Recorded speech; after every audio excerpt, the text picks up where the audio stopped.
এক জঙ্গলের নাম ছিল সবুজ বন। সেখানে থাকত একটা ছোট্ট হাতির ছানা, নাম তার গজু।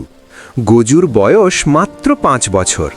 তার মা বাবা আর দলের বাকি হাতিরা সবাই তাকে খুব ভালোবাসত।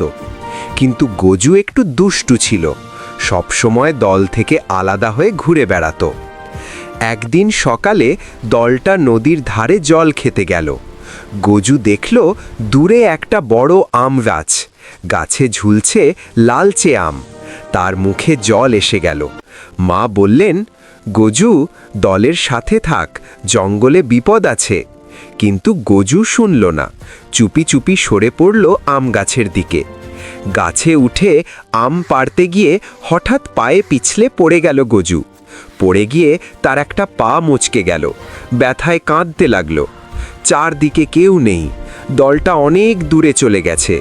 গজু চেঁচিয়ে ডাকল, মা, মা, কিন্তু জঙ্গলের গভীরে তার ডাক হারিয়ে গেল।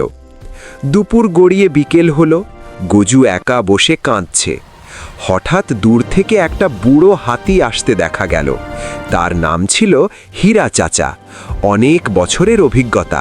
সে গজুকে দেখে বলল, কি হয়েছে রে ছানা? গজু সব কথা বলল।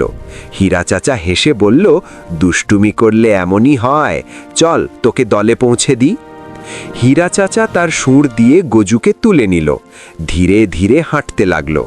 পথে গজুকে অনেক গল্প বলল, কিভাবে ছোটবেলায় সেও একবার হারিয়ে গিয়েছিল, কিভাবে দলের সাথে থাকলে নিরাপদ থাকা যায়। গজু মন দিয়ে শুনল। সন্ধে দলে পৌঁছে গজুর মা তাকে দেখে জড়িয়ে ধরলেন। কাঁদতে কাঁদতে বললেন, আর কখনো একা যাবি না তো? গজু মাথা নেড়ে বলল, না মা, আর কখনো না। সেদিন থেকে গজু আর দুষ্টুমি করল না, সব সময় দলের সাথে থাকত। জঙ্গলের সবাই বলতো, গজু এখন সবচেয়ে ভালো ছানা হয়ে গেছে। আর গজু বুঝল, দলের সাথে থাকার চেয়ে বড় নিরাপত্তা আর কিচ্ছু নেই।